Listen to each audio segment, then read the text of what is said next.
नमस्कार मेरे प्यारे बच्चों, आज हम हैं कक्षा 7th B में और सामाजिक विज्ञान में तुम्हारा पार्ट है भूगोल।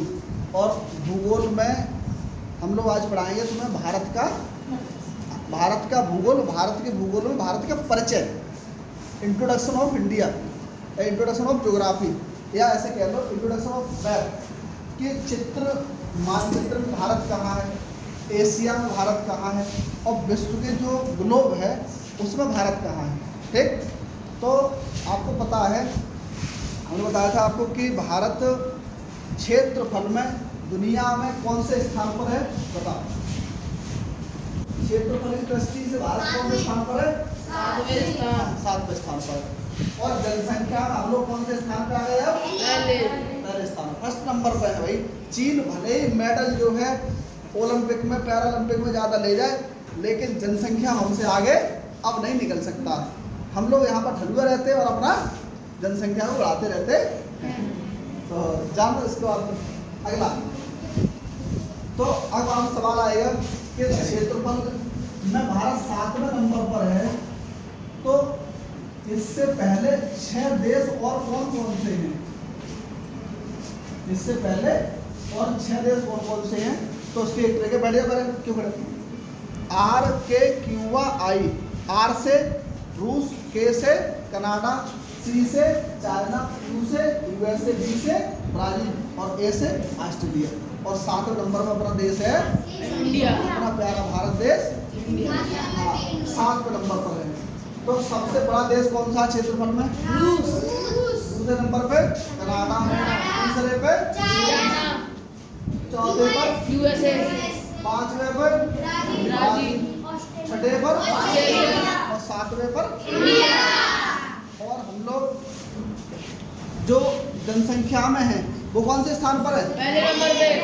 जनसंख्या में भले हम पहले स्थान पर हैं और ओलंपिक में हम लोग 40वें स्थान पर रहते हैं, 50वें स्थान पर रहेंगे, 60वें पर रहेंगे, लेकिन पहले पे अभी नहीं आ पा रहे हैं। और हो सकता है हमारा लक्ष्य 2047 तक, भारतीय प्रधानमंत्री जो हमारे मोदी जी हैं उन्होंने लक्ष्य रखा है कि 2047 में विकसित भारत होगा। खेलों में होगा, सुरक्षा में होगा, संरक्षा में होगा, महिलाओं के क्षेत्र में आगे होगा, महिलाएं भी अंतरिक्ष में जाएंगी, मेडिकल क्षेत्र में जाएंगी, एस्ट्रोनॉट्स बनेगी, बहुत सारी बातें। ठीक, किसानों की आय 2 4 गुनी होगी, बहुत सारी बातें हैं। तो हम लोग यहाँ पर देख रहे हैं भारत, आपसे पूछे भारत का क्षेत्रफल कितना है, तो आप बताना। भारत का क्षेत्रफल 32,87,263 वर्ग किलोमीटर है। कितना है? 32,87,263 वर्ग किलोमीटर। भारत का क्षेत्रफल पता चलिए बोलो कितना?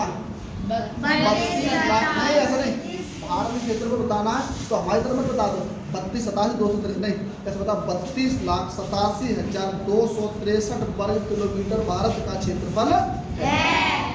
और विश्व के क्षेत्रफल का ये कितना परसेंट है? तो आप आंसर उसका लगाना है ऐसे 2.4%। 2.4% याद करने का तरीका है 2 दूनी 4, 2.4%। क्षेत्रफल में हम कौन से स्थान पर है? 7वें। क्षेत्रफल में 7वें स्थान पर है। और जनसंख्या में हम लोग पहले स्थान पर। याद सुनना, भारत का क्षेत्रफल कितना? 32,87,263 वर्ग किलोमीटर। कोई दिक्कत? सबको समझ में आ रहा है? ठीक। अब पूछ ले कि भारत और पाकिस्तान 2 देश हैं, 2 देश, या ऐसे कह लो इनको 2 अधिराज्य बने। तो ये कब बने थे? 14 और 15 अगस्त, 14 और 15 अगस्त 1947। कोई दिक्कत? हाँ। अब यहाँ पर ये बात हो गई 2 देश बने, तो पाकिस्तान भारत की किस दिशा में है बताओ? पश्चिम में है, पूर्व में, दक्षिण में, उत्तर में? बोलो। उत्तर में। अरे कहाँ उत्तर में हो जाएगा? इधर हमने बताया कि ये नक्शा पता है ना, इधर पूरब है, इधर पश्चिम है, इधर दक्षिण है, इधर वाला उत्तर। तो ये इधर वाला क्षेत्र क्या है? पाकिस्तान पश्चिम हो जाएगा। और पश्चिम उत्तर में भी है, ठीक है, यहाँ पश्चिमोत्तर बोलते हैं, इसको नॉर्थ वेस्ट बोलते हैं। नॉर्थ साउथ नहीं, नॉर्थ वेस्ट, पश्चिम उत्तर, पश्चिमोत्तर सीमा प्रांत। ठीक, यहाँ बात समझ में आ रही। अब सवाल ये आएगा कि भारत और पाकिस्तान के बीच कौन सी सीमा रेखा है, उसका नाम क्या है? What is the name of limit या boundary between India and Pakistan? तो आपको बताना है, उसका नाम है रेड क्लिफ रेखा। कौन सी रेखा? रेड क्लिफ रेखा। रेड क्लिफ रेखा। समझ में आया? समझ में आया? भारत और पाकिस्तान के बीच में कौन सी रेखा है? रेड क्लिफ रेखा है। 1947 में 15 अगस्त से पहले रेड क्लिफ महोदय ने बड़े मोटे कागज पर मोटे पेन से एक ऐसे जैसा हमने किया यहाँ पर ऐसे उसने बंटवारा कर दिया था, और 15 अगस्त 1947 की शाम को हवाई जहाज में रेड क्लिफ, उसका नाम था सर रेड क्लिफ था, तो रेड क्लिफ हवाई जहाज में बैठ के इंग्लैंड भाग गया। उसको पता था कि अगर भारत में रहेंगे बंटवारा होगा, हजारों हजार लोग इधर आएंगे, इधर के हजारों हजार लोग, लाखों लोग, हजारों नहीं लाखों लोग उधर जाएंगे और मारकाट होगी। जो पाकिस्तान में रोटी देवा थे अब हिंदुस्तान में रोटी मांगा हो गए। जो हिंदुस्तान में जमींदार हुआ करते थे वो पाकिस्तान जब पहुंचे तो क्या हो गए? रोटी मांगने वाले हो गए, भीख मांगने वाले हो गए। तो हमने अभी अपने यहाँ पर एक दिवस मनाया गया था 14 अगस्त को, विभाजन विभीषिका दिवस, याद है? मनाया था, और तुम लोग वहाँ पर बैठे थे, लड़कियों ने उसमें गाना पार्टिसिपेट किया था। तो विभाजन विभीषिका दिवस, भारत तेरे अब कोई अन्य टुकड़े नहीं हम होने देंगे, ऐसी हम शपथ लेते हैं। लेकिन कुछ देशद्रोही टाइप लोग होते हैं, देशद्रोही का मतलब है देश के साथ घात करें देश, तो ऐसे लोग क्या कहते हैं? भारत के खिलाफ, देश के खिलाफ नारे लगाते हैं और दूसरे पाकिस्तान बनाने की मांग करते हैं। हम अखंड थे, अखंड हैं, अखंड रहेंगे। अब भारत से कोई दूसरा देश नहीं बन पाएगा। समझ में आ रहा? तो भारत और पाकिस्तान के बीच में कौन सी रेखा है? अब यहाँ आ जाए, ये अफगानिस्तान है। यहाँ अफगानिस्तान का क्षेत्र जो सीमा लगती है भारत के साथ, भारत के अब लद्दाख के साथ लगती है। कौन से? लद्दाख जो राज्य है, केंद्र शासित प्रदेश है, उसके साथ लगती है। तो उसकी कुल लंबाई 108 और कहीं की किताबों में उसको 106 भी मिलेगा, तो 108 106 लगा लें, ठीक है? तो इस अब यहाँ पूछ ले, पाकिस्तान और भारत के मध्य, पाकिस्तान और अफगानिस्तान के मध्य में कौन सी रेखा है? तब यहाँ लगाना डूरंड रेखा।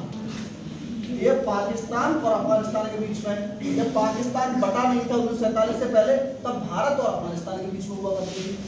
ठीक है? Yes sir. हाँ, और यहाँ देखो दूसरा, फिर यहाँ पर क्या है? चीन है, ये अक्साई चीन है। यहाँ पर अक्साई चीन तो है ही है, लेकिन उसका एक पार्ट है अक्साई चीन। अक्साई चीन यहाँ कहता है कि लद्दाख वाला क्षेत्र ये हमारा है, और हम कहते हैं हमारा है, तो हम तो कहते हैं हमारा ही है। हम क्यों कहते हैं चीन का है? हमारा था, हमारा है, हमारा रहेगा। कोई दिक्कत? No sir. ठीक, फिर उसके बाद ये चीन है, और चीन भले ही अपना तिब्बत को देश वो माने, आधिपत्य अधिकारी क्षेत्र माने, लेकिन हम उसको एक अलग देश मानेंगे, मानते थे, मानते ठीक। तिब्बत एक देश था, तिब्बत एक देश है, तिब्बत एक देश रहेगा। कोई दिक्कत? No sir. तो तिब्बत एक देश है। चीन कहेगा ये देश नहीं है, हमने कब्जा कर लिया, उस चीन की ऐसी तैसी, चीन की तिब्बत देश था, देश है और देश रहेगा। तो भारत की सीमा तिब्बत से भी लगती है। अब कुछ लोग पढ़ाने वाले क्या करते हैं, तिब्बत लिख देते हैं यहाँ पर ऑक्यूपाइड चीन। क्यों कर देते भाई? क्यों करो? चीन, हम लोग तिब्बत को एक देश मानते हैं। तिब्बत के दलाई लामा है 1959 में अपने भारत में आ गए, हिमाचल में रहते हैं, है कि नहीं? तो हम उनको क्या मानते हैं? उसको एक देश मानते हैं, और देश की हमने मान्यता दी है। हम चीन के कब्जे वाला देश नहीं मानेंगे, हम नहीं मानेंगे, दूसरी दुनिया माने अथवा नहीं, हम तो नहीं मानेंगे, हम तो तिब्बत को एक अलग देश मानते हैं। ठीक, अगली बात, फिर यहाँ पर है नेपाल चच्चा। नेपाल यानी कहने का मतलब हम ये बताना चाह रहे हैं, जनरलाइजेशन कर रहे हैं इसका कि हर गांव में एक दो नेपाल होते कि नहीं होते। तो नेपाल एक देश है जिसकी राजधानी काठमांडू है और नेपाल में 14 आंचल है। 14 क्या है? आंचल मान, जैसे अपने भारत में 28 राज्य हैं, 7-8 केंद्र शासित प्रदेश हैं, वैसे ही वहाँ पर 14 राज्य हैं। कितने राज्य हैं? 14। तो राज्यों को वहाँ पर आंचल कहते हैं। क्या कहते हैं? आंचल।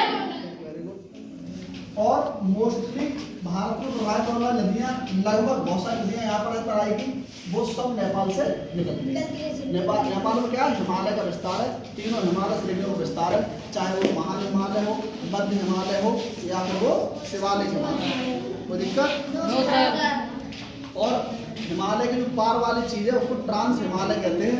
और ट्रांस हिमालय जैसे समझो पहले, जैसे गंगा पार ऐसे कछला आया, तो कछला गए सब लोग? तो कछला जब गए होंगे तो तुमने देखा होगा कछला के पार वाले लोग कहते हैं, कासगंज को लोग कहते हैं गंगा पार कर रहे हैं अपनी लड़की की शादी, और इधर वाले कहते हैं हम अपनी लड़की की शादी कहाँ करना है? गंगा पार।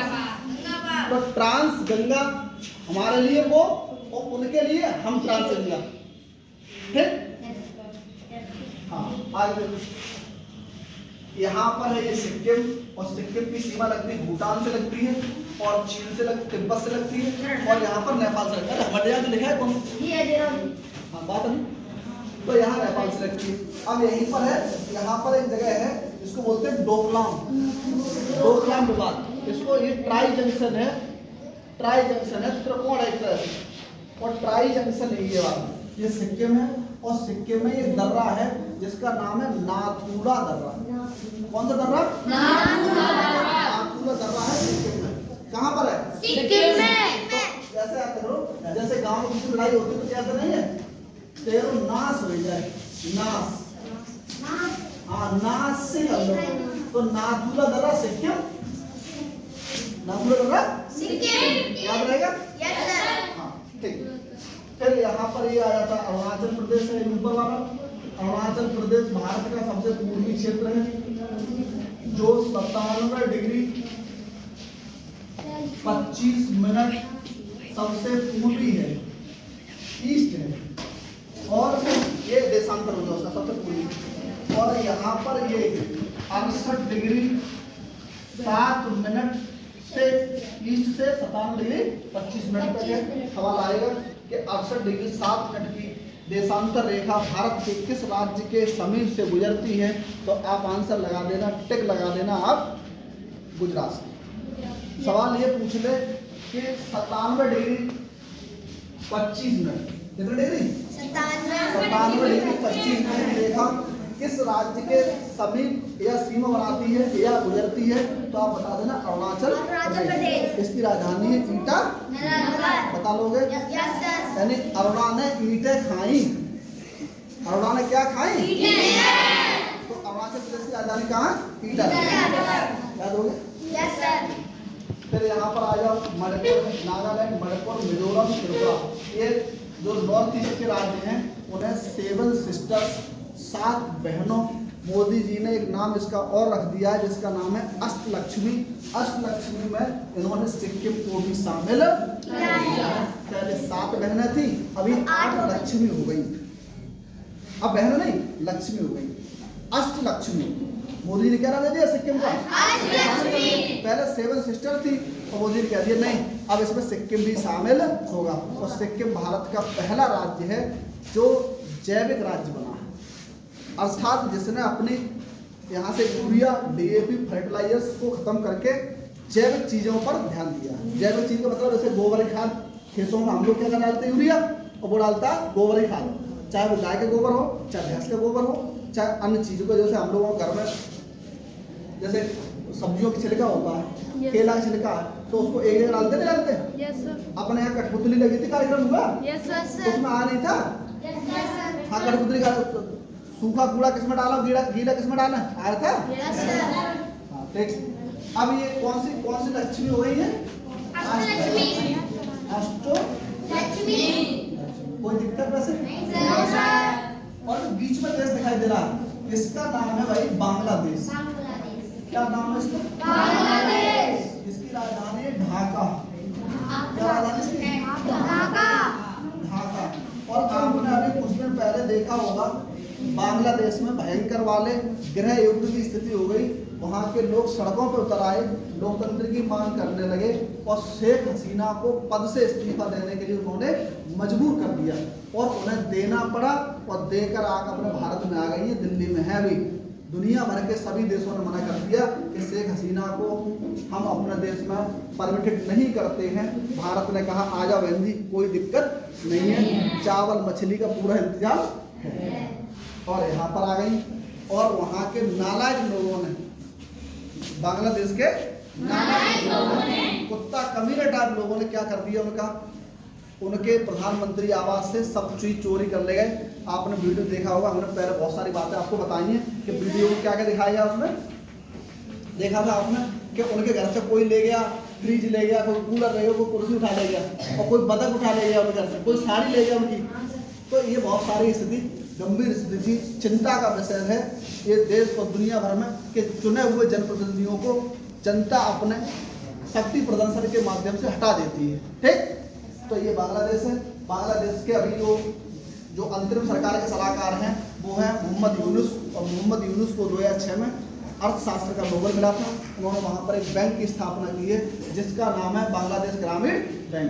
ये जो महिला NGO चलाती है उनके लिए ऋण देता है, कर्ज देता है, कोई दिक्कत। देखो भले ये चीज़ें अभी कम समझ में आ रही होंगी, जब तुम बड़े हो जाओगे तब ये वीडियो देखोगे या फिर बहुत सारी चीज़ देखोगे तब तो पता चलेगा हाँ सर ने तो पहले ही बता दी सब चीज़ें। ये तो आज हम पढ़ रहे थे। इधर उसके यहाँ पर आ जाओ तो ये पूर्वी घाट है। कौन सा घाट है? पूर्वी घाट। पूर्वी घाट है ये। और पूर्वी घाट आपको पूछ ले खंड है कि अखंड है, तो ये खंड है, टुकड़ों टुकड़ों में बटा हुआ, टुकड़ों में बटा हुआ है। और पश्चिमी घाट कैसा? अखंड है। पश्चिमी घाट कैसा? अखंड। क्यों? पश्चिमी घाट पर नदियां कम गिरती हैं अपेक्षा पूर्वी घाट। इसका ढलान अधिक है, इसका ढलान कम है। ठीक, और नदियां जो निकलती है पूर्वी घाट से निकल के और पश्चिमी घाट से निकल के पूर्वी घाट में गिर जाती है बंगाली खाड़ी में। और यहाँ से कुछ नदियां हैं, चाहे वो नर्मदा हो, यहाँ गिर जाती है खंबाती खाड़ी में, यहाँ ताप्ती है। फिर उसके बाद आ जाओ मांडवी, ज्वारी नदियाँ गोवा की हैं। फिर यहाँ दक्षिण में आ जाओ मालाबार तट पर या केरल के तट पर, तो उस नदी का नाम है पेरियार है। पेरियार नदी यहाँ गिरती है। और यहाँ पर अष्टमुंडी झील है, बेमना झील है केरल में। कोई सवाल पूछ ले, बेमना झील, अष्टमुंडी झील भारत के किस राज्य में है? आप आंसर लगा के आएंगे केरल। कौन से तट पर है? तो आंसर लगा देना मालाबार तट। कौन सा तट? मालाबार तट। मालाबार तट। और बात नहीं कतई बात है, हो जाए ध्यान रखना। फिर हम बताया मालाबार तट। मालाबार तट किस राज्य के तट को कहा जाता है? केरल के तट को मालाबार तट कहा जाता है। और आपने एक नाम सुना होगा, भारत की खोज किसने की थी? तो आपने पढ़ा वास्को डी गामा ने। पढ़े हो? जीके वाले सवाल पढ़े हो? भारत की खोज वास्को डी गामा ने सन 1498 ईस्वी में की थी। वह एक अफ्रीकी नाविक के सहायता से भारत आया था। और भारत जब आया था तो उसने कोझीकोड, यहाँ पर कोझीकोड एक जगह है और वहाँ एक जगह, वहाँ का राजा था, उसका नाम था जमोरिन। क्या नाम था राजा का? जमोरिन ने कहा था most welcome Vasco da Gama in Malabar region and Kerala. आपका बहुत बहुत स्वागत है जमोरिन, बहुत बहुत स्वागत है आपका वास्को डी गामा साहब। आप आए, हमें अच्छा लगा। फिर वो यहाँ से मसाले ले गया था। उस मसाले को ले जाने के बाद जब उसने यूरोप में बेचा तो ले गया था 6 रुपए के, बेचे उसने 60 रुपए। मतलब समझो 60 गुना लाभ हुआ। हाँ, 6 रुपए मतलब 600 रुपए बेचे, कहीं 700 रुपए, जैसे मान लो कहने मतलब ये 60 गुना उसको लाभ हुआ। ठीक, 60 गुना लाभ। फिर आया और 1510 में भगवान की कृपा से, भगवान की वास्को डी गामा की मृत्यु हो गई और इसको यहीं पर दफना किया। ठीक, पूर्वी घाट खंड है, पश्चिमी घाट अखंड है। हमने तुम्हें एक चीज और बताई होगी, ध्यान है इस। अब यहाँ पर पूर्वी घाट में चल रही है तमिलनाडु, और तमिलनाडु के बाद यहाँ पर आंध्र प्रदेश। तमिलनाडु और आंध्र प्रदेश। तट को क्या कहा जाता है? बोलो, कोरोमंडल तट। क्या कहते हैं? और फिर आता है ऊपर का उड़ीसा और पश्चिम बंगाल के तट को सम्मिलित रूप से उत्तरी सरकार कहते हैं। अगर इसका डिवाइडेशन करेंगे तो इसमें उत्कल तट उड़ीसा का तट है, बंग तट बंगाल का तट है। कोई दिक्कत? बंग, अरे अपना राष्ट्रीय गान नहीं आता? विंध्य हिमाचल यमुना गंगा उच्छल जलद तरंग, ना उत्कल बंग आता है उसमें सब कुछ। तो राष्ट्रीय गान में भी उत्कल का मतलब उड़ीसा और बंग का मतलब बांग्लादेश या बंगाल। तो ये यहाँ हो गया। यहीं पर एक नदी है, पढ़ाएंगे अभी तो परिचय ही पढ़ा रहे हैं, परिचय देख लो। यहाँ पर एक महानदी है, महानदी के बाद फिर यहाँ गोदावरी है, फिर यहाँ कृष्णा है, फिर यहाँ कावेरी है, पेन्नार है, ये सब ठीक समझ में आया? यहाँ पर दक्कन ट्रैप है, ये वाला बीच का दक्कन ट्रैप क्या है? और भारत के 23.5 डिग्री उत्तरी अक्षांश से कर्क रेखा जाती है। ये आपके सवाल हुए पार्ट 1 भारत का परिचय, ये पार्ट 1 का वीडियो है। और दूसरा वीडियो आएगा पार्ट 2 में, उसमें हर चीज़ को हम तुम्हें एक्सप्लेन करेंगे। और मिलते हैं नेक्स्ट क्लास में। जय हिंद, जय